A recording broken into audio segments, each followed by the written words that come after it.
Greetings, students of the Force, and welcome back to the channel. The first two episodes of Obi-Wan Kenobi have just dropped, and what a start they were. Before we continue, major spoiler warning for the episodes ahead, episodes 1 and 2 for Obi-Wan. Obi-Wan started us off with not only a flashback to Order 66, but also a sampling of what life was like for the average Jedi 10 years later, as the Inquisitorius tirelessly hunt them down. On Tatooine, Obi-Wan, now officially going by Ben Kenobi, hides in plain sight as a meat cutter somewhere far off the grid. Every day, he does the exact same thing, and we can see it in his eyes, that he is completely broken and devoid of the fearsome warrior we once knew him as Obi-Wan. Now though, it appears as if all that remains within him is this Ben. Despite him witnessing injustices around him on a near daily basis, fear keeps him in line and stays his hand from raising it against oppression, a prospect very foreign to any Jedi. His ideals, however, are reinforced after seeing a young Jedi killed and hung in the town square by the Inquisitors. The same young Jedi who just the previous night came to Obi-Wan asking him for help and refuge, to which Ben only offered a simple piece of advice, accept that the fight is lost, bury your lightsaber, and stay hidden. The young Jedi, stunned in disbelief at what he is hearing,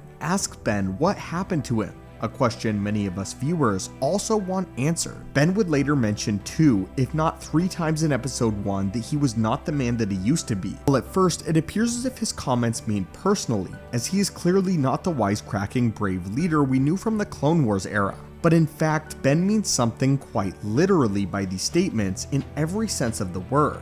After a sharp-tongued young Leia is kidnapped by bounty hunters working for the Inquisitor Reva, Bail Organa contacts Obi-Wan Kenobi for his help. However, Bail would not get to speak with Obi-Wan for long, but rather had to speak with Ben Kenobi.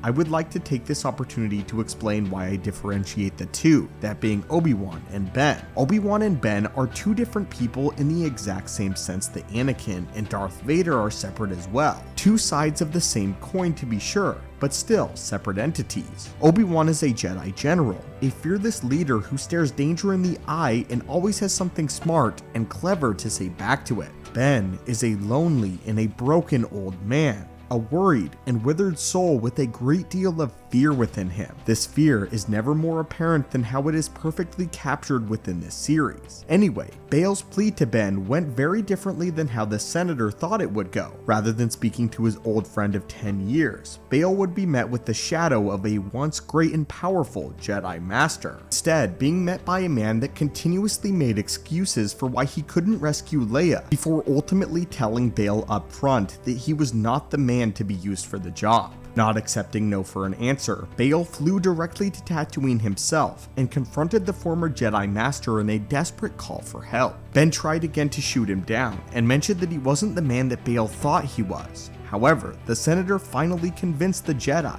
and Kenobi makes his way off planet to rescue the young princess. It's clear that many years on Tatooine has taken its toll on Obi-Wan Kenobi, not to mention hearing of the deaths of hundreds, if not thousands of Jedi around him. As a side note, it is believed that 10,000 Jedi were active during the time when Order 66 was initiated. And during this era, 10 years following the events of Revenge of the Sith, it is believed that nearly only 100 Jedi were present in the galaxy. As the Inquisitors put it, these are scraps of what remained of a Jedi Order. And now, the Order is completely dead. So much so, that despite only the third sister in Reva, they believe that hunting down Kenobi is a completely lost cause. As even if Kenobi is out there, he is no threat to the Empire. Which at the beginning of the Obi-Wan series, these Inquisitors are correct. This Obi-Wan, this Ben Kenobi, is in fact no threat to the Empire. Not only have the twin sons of Tatooine taken its toll on Obi-Wan, which has also resulted in his drastic aging, but they have also taken its toll on his mental state, and the idea that the Jedi have completely lost, and that Obi-Wan dedicated his life to an order that no longer exists in the stars. In episode 2, we see exactly what Ben was trying to say when he experiences a great deal of difficulty when tracking down and rescuing the young Leia. He struggles to hold his own in a close quarters fight with non-force sensitives, and even gets overpowered by 3 thugs that laid a trap for him. Through some clever thinking and a convenient jar of spice, however, Kenobi is able to make another daring escape. It's It's clear though that this is a far cry from the Jedi that once rivaled the might and intelligence of that of Dooku. It's an even farther cry from where Obi-Wan was at the end of the Clone Wars, as in the Clone Wars, Obi-Wan had been without his lightsaber many times and still was able to use the Force and his cunning to win the day. At one point, he was surrounded by B2 super battle droids and was able to lift all of them within the air and Force cross them all easily. However, we do later get to see Ben trying his hand with the Force once again after nearly 10 years of not doing so, in order to save Leia from falling from a great height. During this process though, he doesn't use the Force right away, and only tries to use it whenever Leia is mere feet from death. We believe here at the channel that this is the Force itself reawakening within Obi-Wan. Even when he reaches out, he seems to struggle a great deal in order to stop her fall. So why is this? As with any mental exercise or muscle, when you don't train it, you lose it. The Force is no different. When you do not stand on a consistent training regimen with the Force, you will slowly fall out of practice and effectively channeling the Force itself. As again, a Jedi and a Sith are merely conduits for the Force. It can be very reasonably assumed that after Order 66 and Kenobi went into hiding, he decided to forego all of his Jedi training in order to not give away the young Luke, and didn't keep up with it at all. We can tell this because he had buried his and Anakin's lightsaber somewhere deep in the desert, leaving them for many years, presumably the entire 10. It is also worth mentioning the environment of Tatooine itself. The planet has a way of breaking people's spirits and leaving them feeling trapped. Ben had completely given up and slipped into a life and a mindset of monotony.